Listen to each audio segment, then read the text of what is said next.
नमस्कार, मैं PM DNS Singh और आप देख रहे हैं कमाल यार। इस वक्त हम बात करने वाले हैं नेपाल के एक ऐसे कंस्ट्रक्शन के बारे में जो कि यहाँ पे नेपाल के एक्सपोर्ट को काफ़ी ज़्यादा यहाँ पे सहूलियत प्रदान करेगा और लोगों के लिए भी बहुत ज़्यादा फायदेमंद होने वाला है। दोस्तों, नेपाल इस कंस्ट्रक्शन को पूरा करने के बाद आप देखेंगे कि किस तरह से कनेक्शन बिठाएगा विदेशों के साथ और किस तरह से अपने देश की प्रगति को और ज़्यादा तेज करने में कामयाब होगा। ऐसे बहुत से कंस्ट्रक्शन हैं, लेकिन इस जो कंस्ट्रक्शन की बात कर रहे हैं वो सबसे अलग सा है।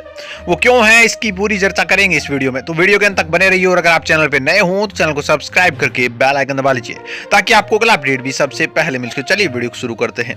दोस्तों, इस महामारी के दौर में काफी देश का दिवालिया घोषित हो गया, कई देश बर्बाद हो गए तो कई देश की जीडीपी डाउन चली गई।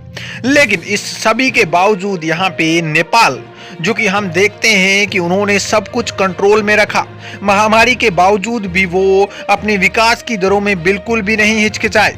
इसके साथ साथ उन्हें थोड़ा सा ऐसा अंदाजा हुआ कि हमारे साथ भी कुछ ऐसा होने वाला है, तो उन्होंने अपना खर्चा ही कम कर दिया।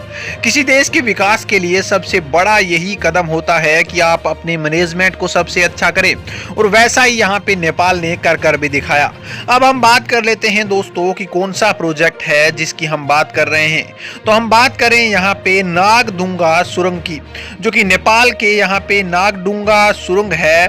वो काफी ज्यादा एक इंटरेस्टिंग प्रोजेक्ट है। यह एक राजमार्ग सुरंग है जो कि दार्जिलिंग जिले के सिसलेखोला और काठमांडू में नागदुंगा को जोड़ती है।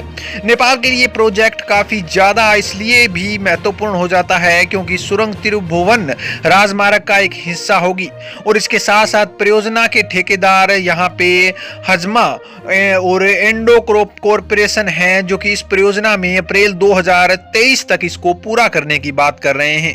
इसके साथ साथ अगर बात कर लें दोस्तों सुरंग की ऊंचाई की, तो वो है इसकी 18 मीटर ऊंचाई, जो कि एक बढ़िया ऊंचाई और एक नेपाल के अंदर पहली सुरंग की ऊंचाई कह सकते हैं। और वैसे देखा जाए तो नेपाल के अंदर ये सुरंग के रूप में पहला ही राजमार्ग होने वाला है।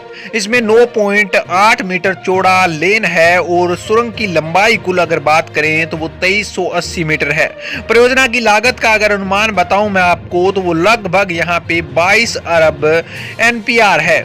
इसके साथ साथ यहाँ पे सुरंग सोप्यांग गठन के आधार से होगा, और नेपाल की ये सुरंग जिस प्रकार से यहाँ पे सरखेण की छत कतरिक क्षेत्र होता है उस प्रकार की होगी। इसके साथ साथ अगर बात करें इसकी विशेषताओं की दोस्तों, तो सुरंग है वो 2.71 किलोमीटर होगी और 2 लेन यानी कि 2 साइडेड होगी। ये सबसे बड़ी बात है कि कैरिजेव की चौड़ाई यहाँ पे 9.5 मीटर होगी, यानी कि ग्रेड की अगर बात करें तो 3.5% ग्रेड होगी। अगर बात करें दोस्तों अप्रोच रोड की, तो वो 2.6 किलोमीटर होगा और 2 लेन उसमें भी होंगी। इसके साथ साथ अगर बात करें कैरीवेज की चौड़ाई की, तो वो 7 मीटर होगा और 2 मीटर शोल्डर्स भी होंगे, जो कि एक अच्छी क्वालिटी को दर्शाता है। ब्रिज 2 ब्रिज होंगे इसके अंदर। टोल सुविधा पश्चिम की ओर 3 बूथ होंगे और 3 लेन प्रत्येक ओर यहाँ पे 2 बूथ लगे होंगे। 2 लेन प्रत्येक सुरंग के प्रबंधन कार्यालय के लिए सुनिश्चित किए जाएंगे, और इसके साथ साथ पश्चिम की ओर का क्षेत्र जिसके अंदर 390 मीटर स्क्वायर और पूर्व की ओर 300 मीटर जो मीटर स्क्वायर है वो पोर्टेट करेगा, और इस पर निपटान क्षेत्र का विकास किया जाएगा। ट्रांसमिशन लाइन की अगर बात करें दोस्तों, तो वो यहाँ पे 4.14 किलोमीटर होगी। नाग सुरंग में यहाँ पे हुई 35% अभी तक इसका कार्य है वो पूर्ण कर लिया गया है। जब 35% करने के बाद कंपनी से पूछा गया, क्योंकि ये जापान के साथ कंस्ट्रक्शन मिला हुआ है, तो उन्होंने कहा कि 2023 तक इस कंस्ट्रक्शन को कंप्लीट कर लिया जाएगा। नाग सुरंग राजमार्ग की भौतिक प्रगति की अगर बात करें तो वो यहाँ पे काफी ज्यादा अच्छी तरीके से चल रही है, और इसकी जो प्रगति होनी चाहिए उस हिसाब से ये सही चल रही है। आर्थिक दृष्टि से अगर बात करें तो ये 43% है अभी तक। और अगर बात करें दोस्तों यहाँ पे कि नागदुना टनल प्रोजेक्ट जिसे कहा जाता है, उसकी 76% सड़क निर्माण पूरा कर लिया गया है।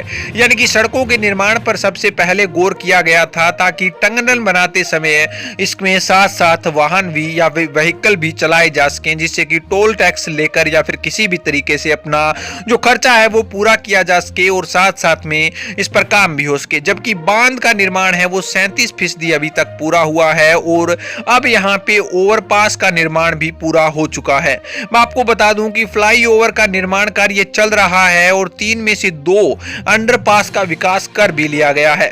3 बॉक्स एक्वार्ट भी बनाए गए हैं और इस तरह से अगर बात करें तो 3 में से 2 पुल भी बनकर तैयार हो चुके हैं। अब तक अगर बात करें कुल 2.6 किलोमीटर लंबाई में से कुल 1.1 किलोमीटर कंप्लीटली पूरा हो चुका है। तो आप अंदाजा लगा सकते हैं कि ये कंस्ट्रक्शन अपने बताए हुए समय पर यहाँ पे कंप्लीट हो जाएगा।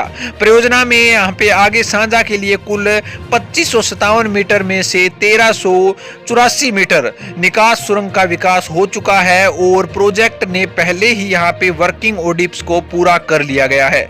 इस तरह से अगर बात करें दोस्तों 128 मीटर में से 48 मीटर चौराहे का भी काम पूरा हो गया है, जिस हिसाब से हम कह सकते हैं दोस्तों कि नेपाल का ये सुरंग है वो अपनी सही लाइन और लेंथ में चल रहा है। और जिस हिसाब से यहाँ पे एक देश के लिए टनल मार्ग या फिर राष्ट्रीय राजमार्ग जितने ज्यादा होंगे उसका विकास उतना ही बढ़ता जाएगा। दोस्तों आपकी क्या राय इसके बारे में, अपने विचार कमेंट सेक्शन में जरूर लिखिए। चलिए आज के लिए इतना ही रखते हैं, आगे कोई नया अपडेट मिलता है तो फिर आपके सामने हाजिर होंगे। तो वीडियो को लाइक कीजिए, शेयर कीजिए और अगर आप चैनल पे नए हो तो चैनल को सब्सक्राइब करके बेल आइकन दबा लीजिए ताकि आपको अगला अपडेट भी सबसे पहले मिल